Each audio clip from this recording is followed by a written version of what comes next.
Hey, what's up, everybody? My name is Chris Martinez, and I am the host of Operation Agency Freedom. And of course, in my day job, I am also the CEO and founder of Bloom, where we work with marketing agencies and provide management consulting and technology to increase profit, maximize your agency's value, unlock your potential, and achieve an 8-figure exit.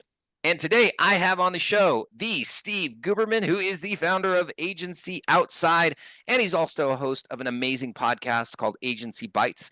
I was lucky enough to be a guest on his show, and of course, I have to return the favor by having this brilliant man on my show. So, with that being said, welcome to the show, Steve. Glad to have you on. How are you doing today? Pumped. I'm excited to be here and I appreciate the invite, reciprocal or not. Yeah, we got some good stuff to share. So thanks. Yeah, I mean, yeah, I've done a lot of podcasts, right? And I really enjoyed like the style of questions that you have and just the overall format of your podcast. So this is a plug for your podcast, totally unscripted. If you have not listened to Steve's podcast, go and subscribe to Agency Bites. He's got some really, really good interviews on there, not including mine. Um, Including yours, yeah, including yours including for okay, sure. including mine. But yeah, Yeah, definitely check him out. So why don't we start by just giving us, your background and how you got into this crazy agency world? man. What's funny is I mean, I've been in the agency space 25 years. Makes me feel, I don't know, youngish, not youngish. I don't know. I started young. I got into it really young. But I interned at a like a boutique branding shop in Mm-hmm. Princeton, New Jersey, Yep. when I was going to school. And that like lit a passion in me for what was possible. And then that got destroyed when I joined corporate America right out of college. Like t totally just destroyed that spirit of like the possibility to create impact with design and Yeah. design great things and all of that. And after corporate America like robbed my soul, I jumped back into the agency space and haven't left since. I owned my own agency for a decade that I built up, and eventually sold to another agency and worked with them for 5 years. And so now I've been doing coaching for, I guess it's been almost 4 or 5 years now, 4 years. Wow, that's Yeah. awesome. Now, Yeah. I'm gonna go back in time hmm because when you were a kid, did you kind of gravitate towards like design? Is that something that you maybe didn't envision that becoming your career or your life? Like what did you think you were going to do when you were younger? Honestly, so I was always like an artist, but also like a rebel Okay. without a clue kind of artist, like pushing boundaries, getting in trouble. Yeah. Um, and so I always had like the artist spirit. Uh-huh. And so I did a lot of fine art, Hmm. carving, wood turning, painting. Like I was the kid that was doodling through every class, everything. And when I got out of high school, I took some time off to kind of get my head straight. And when I finally started to go to college, Hmm. I had no idea graphic design even existed as an industry or a trade or an anything. And I went the route of I'm going to go to psychology and become a therapist because that Hmm. helped me straighten my life out. Hmm. And I took a Psych 101 course and I was like, there's no way I can do this. This is insane. I'm too effed to be able to help in too many other people. Right. So then I took a drawing, like a life drawing class, or maybe it was just drawing. And the professor, I just remember Eric was his name. I have no clue who he is. I'd love to find him and buy him a cup of coffee. He was like, "Hey, you should take a graphic design course." And I was like, "What the heck is graphic design?" He literally said, "Look around you. Everything that you see, somebody designed in a way. Street signs, movie posters." He rattled things off, and my mind literally blew out like the back of my head that these things just didn't like exist in nature. Like I had no idea it was a career. Dude, I And love that. I took an intro to design class and I was in love. I was in love with what the blank canvas represented, what the Hmm. ability to create meant, all the rules of design and balance and line and tone and cut, like all of that. And I just like literally was so what I wanted to be was as a kid, I don't know, astronaut, fireman, policeman, whatever, you know what I mean? Whatever Standard. we all Yeah. dream of. Yeah. Right. Right. But second semester of community college at like 19 years old, I knew I wanted to be in the design industry. That's great. I mean, this is the Yeah. power. For some reason, the past few shows, somehow we end up talking about higher education. I think partly because it's under fire, like in the media or whatever. Yeah. But this is the power of having an amazing teacher that can really open your eyes to possibilities. So, like Oh my yeah. own story with that is, yeah, I grew up in, it was like not a bad, bad place. Um, I think of all my friends that I had growing up, I think my dad and maybe one other kid's dad were the only ones that went to college, right? Nothing Okay. wrong if you didn't go to college or if your parents didn't go to college, there's nothing wrong with that, right? But I remember from a very early age, my dad telling me, "You're going to college. You're going to college." So that just Hmm. gets ingrained into me. And I didn't really know what I would experience in college because my dad went to school on the GI Bill. He was in Vietnam, and then afterwards he ended up going to community college, and then he went to UCLA. So he didn't have like a freshman year experience of like living in the dorms and stuff like that. Yeah. So I thought you just went to college and you just like sat in a classroom, kind of like in high school, and they taught you stuff, and then you got out and you were able to get a job, right? That's what I Yep. thought it was.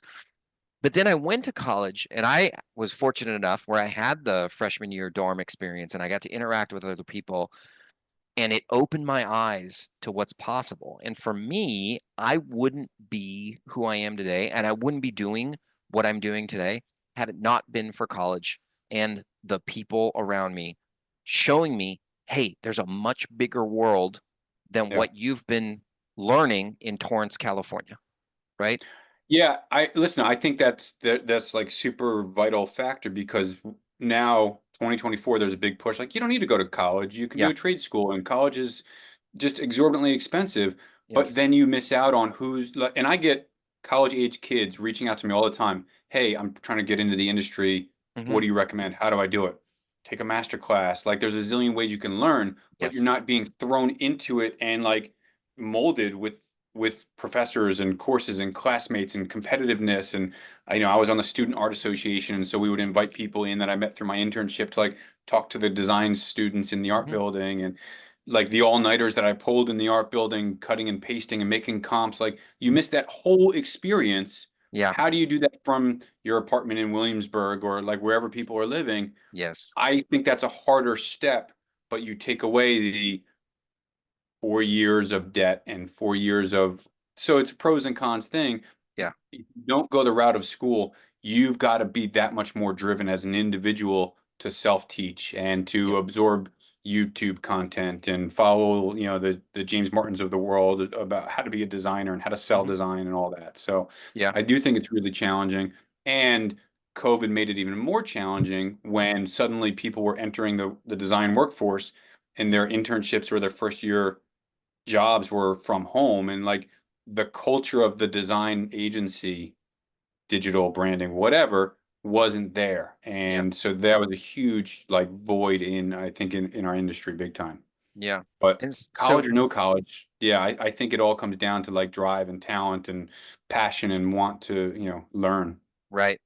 And now I would say, in a way, through your current role, you're almost like another form of education for agency owners, right? Because you work with and coach and mentor agency owners. So I don't know if you've ever thought about this, but maybe this is part of your way of giving back for that teacher that taught Yeah. you way back in the day.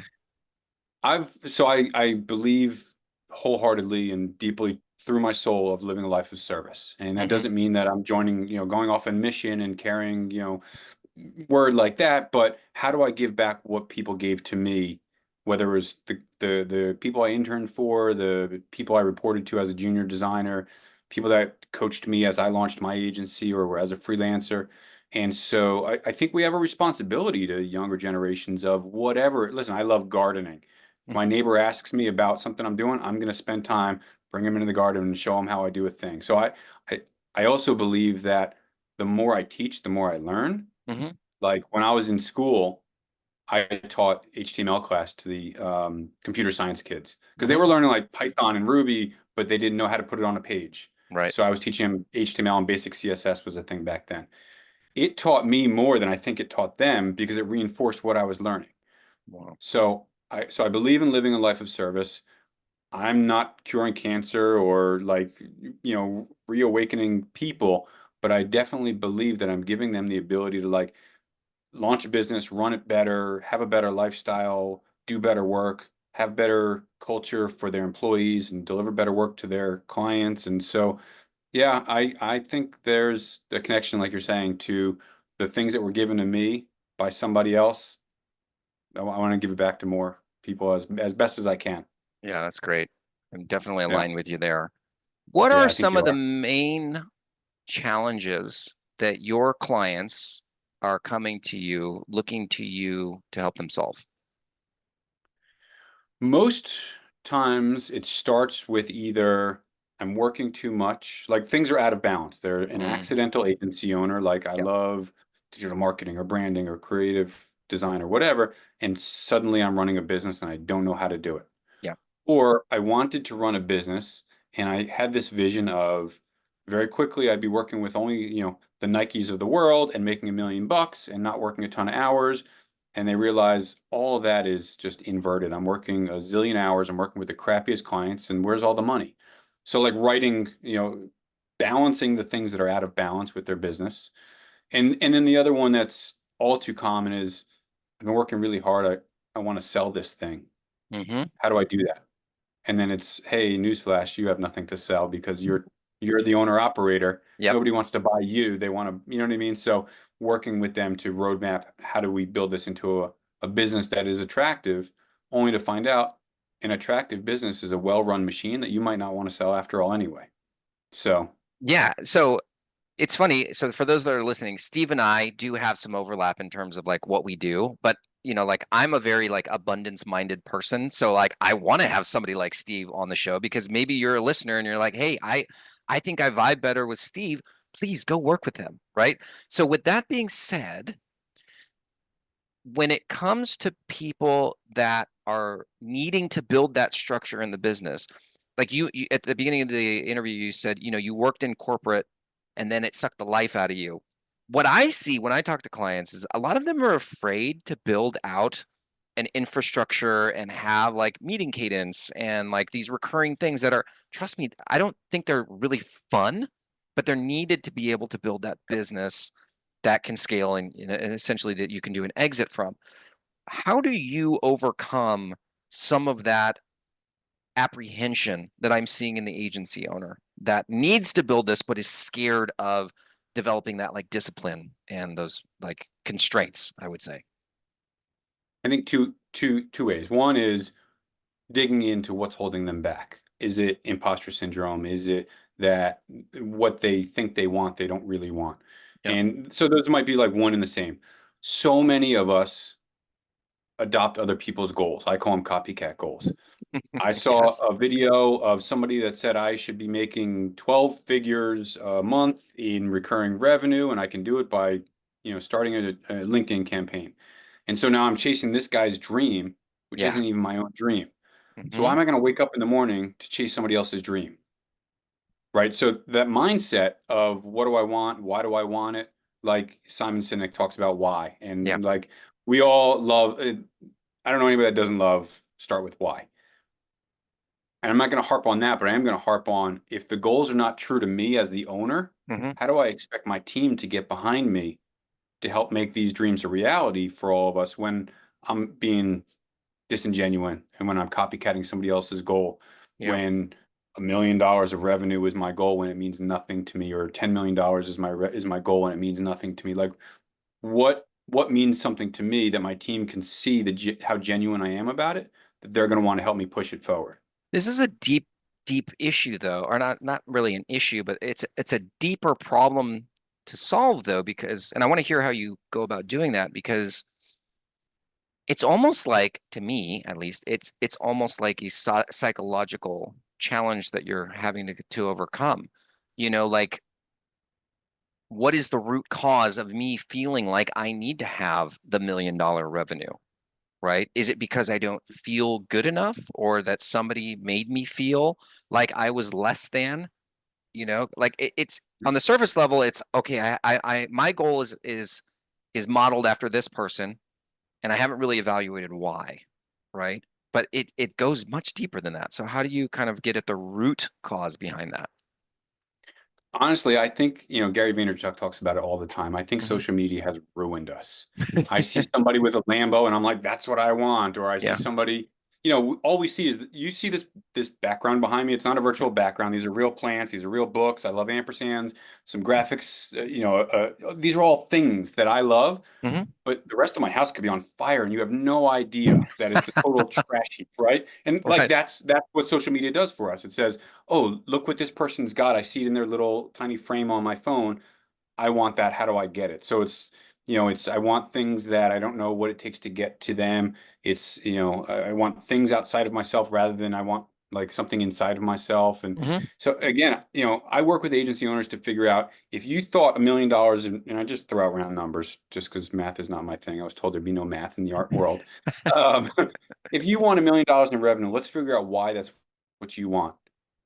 What does your family need to survive? What does your team need to survive? What does Hmm. profitability look like? What does growth look like? Why do you want to grow? What support do you have emotionally, spiritually, physically to get to these places in your life? And what's the roadmap to get there? Forget about what anybody else has because you don't know what it took, what they had to sell from their spirit to get to it, or how unhappy they are now that they've got this thing. Let's build something that's going to bring you balance in your life and happiness in your life. Hmm. And if you get to that spot and you're like, hey, this is great, let's keep going. Awesome, let's keep going. But it's got to be a mindset thing. It's Hmm. got to be something that is so true to the owner because the owner sets the vision. That's their main job, is Yes. set the vision for other people to follow.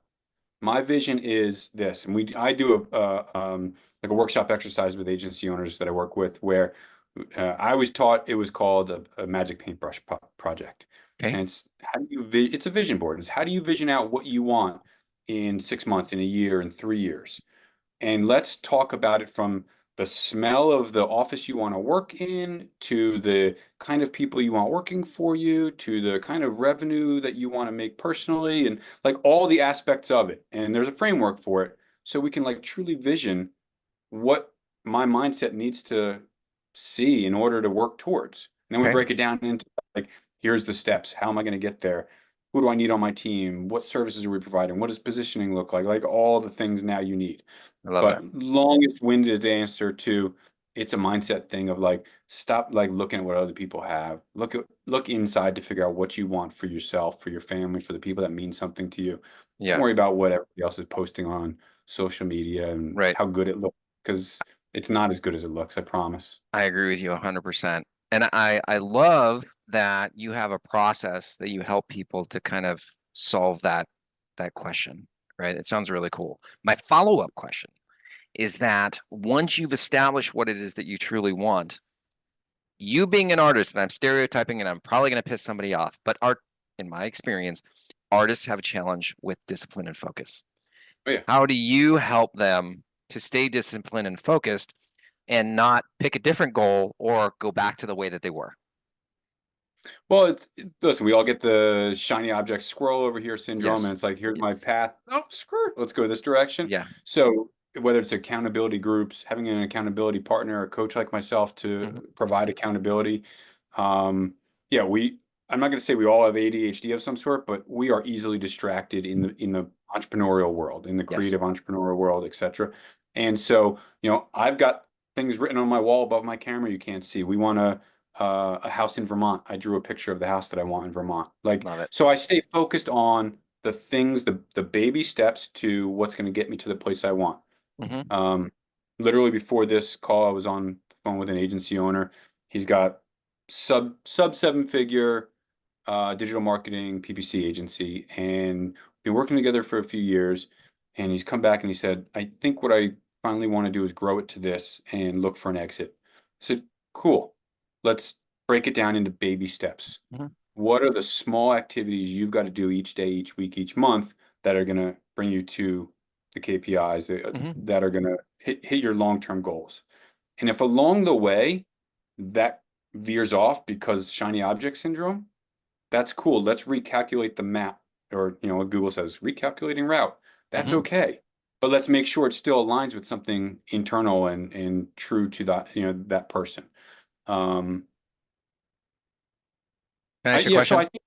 think, yeah. So I'm thinking of somebody right now that I know is a friend of mine, right? And obviously I'm not going to say the name on the air, but they have the path, they're mapping it out, they're doing the steps, and then they just keep cycling back and then having to start over every 90 days. It's like so gung ho for the first 2 weeks. And then there's something that derails him. And then we fast forward 90 days and literally he's right back at square zero. So, Hmm. how would you help somebody like that?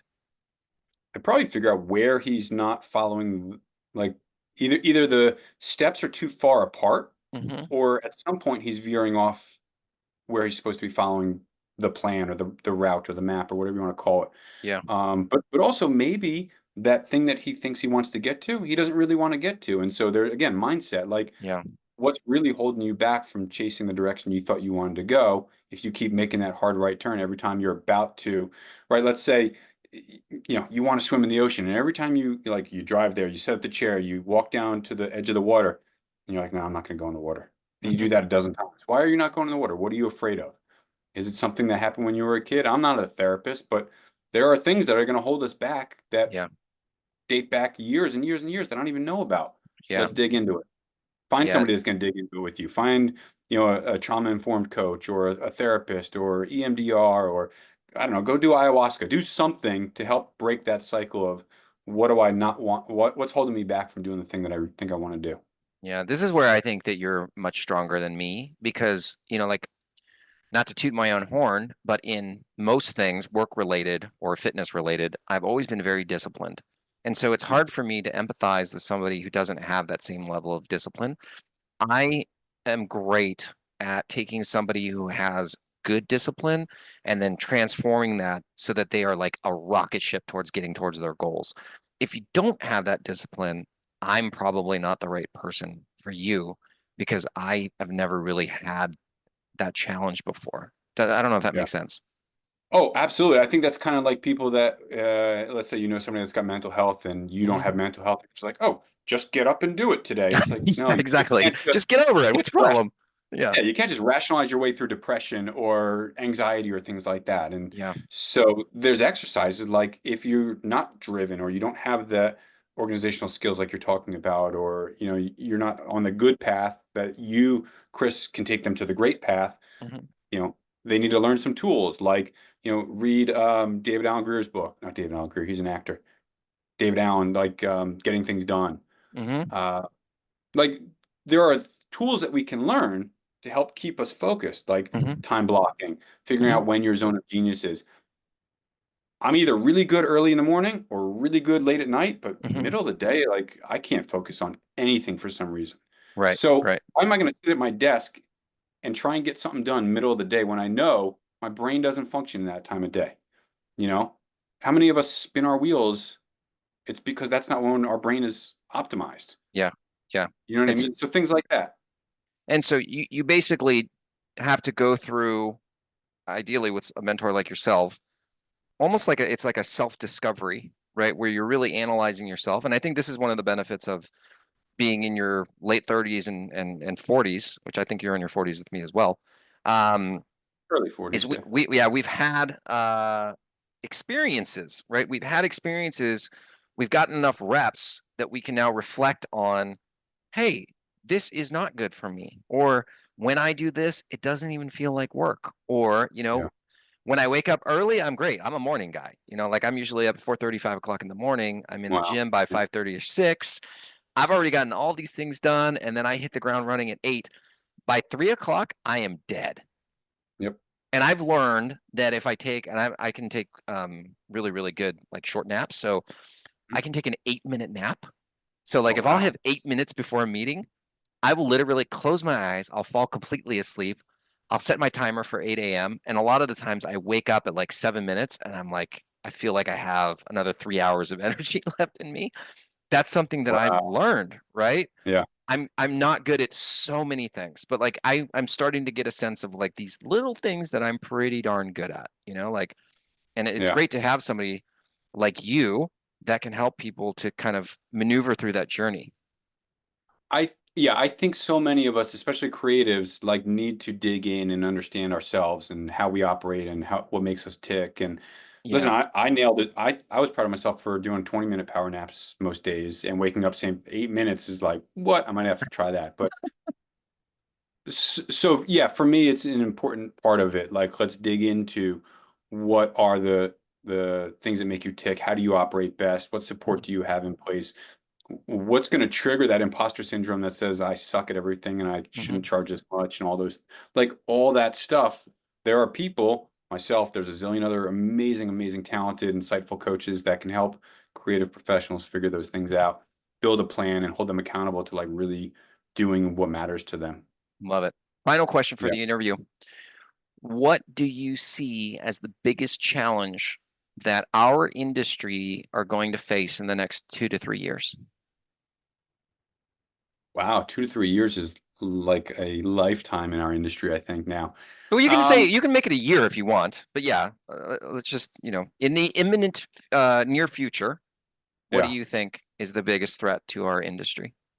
Um, I think it's something that's always been one of the biggest threats to, I'll hone it into more the entrepreneurial space of our industry, and that is our inability to delegate. Owners hold on to way too much. Hmm. And whether it's fear of perfection, somebody's not going to do it as good as us, Hmm. fear of I don't want to spend money for somebody to do a thing, I'm going to do it all myself. That's a toxic mindset and it inhibits growth. It Hmm. inhibits freedom. It inhibits the ability to scale and sell if that's what people want. But agency owners that are working 12, 15-hour days can easily make more money, work less, and learn how to delegate. And so I think that's going to forever plague us. But I think the obvious answer is AI, technology, the election, all these things. That's going to destroy all industries. Right. But This is for interesting some reason, because, like, I heard somebody, and I can't think of who said this, but that, like the purpose of technology is to make things easier for us. That was his very simplified definition of the benefit of technology. yeah, I don't know a person, I don't think I know anybody that would say that with all the technology that we have around us, that their life is more simplified. If no, anything, it's more complicated. And yeah, now that we're embracing and AI is growing at a unprecedented pace, probably at least in our, known history, it's advancing faster than anything that's ever happened before. yeah, And so the argument that I've heard is that while we think that AI is going to make things easier, what I say is like, I can't wait to have my own C3PO because I'm a huge Star Wars fan, right? That's always been a dream since I was a little kid. History is showing us that it's probably going to make things even more complicated than they are today. yeah. Thoughts on that? Well, I think it's the same mindset thing Hmm. that if I don't know how to ask for help, if I don't know how to delegate, if I don't know how to give out responsibilities and let people do what I'm asking them to do, how am Hmm. I going to ask a robot to do it? Yeah. So, these are tools that people are threatened by, but if we embrace them and use them Hmm. to our advantage, can I whatever, do a brand strategy in an hour instead of 8 hours? That's profitability right there. Yeah, That's absolutely. turning ourselves into like lean machines that are cranking things out, Yep. doing more in less time. But that's the idea of delegation, scalability, using multiple people to do one job.